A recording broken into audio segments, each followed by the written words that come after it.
كتاب الله أحيانا وبالتوحيد أوصانا،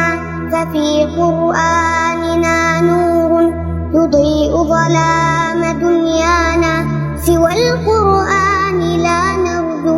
شريعته لنا نهج، ففي آياته عبر وأحكام بها ننجو، تحذرنا من الشر ويدعونا إلى الخير، وبالطاعات يأمرنا وبالإحسان والبر، إلى القرآن نحتكم وبالإسلام نعتصم، كتاب الله وحدنا فلا عرب ولا عجم، كتاب الله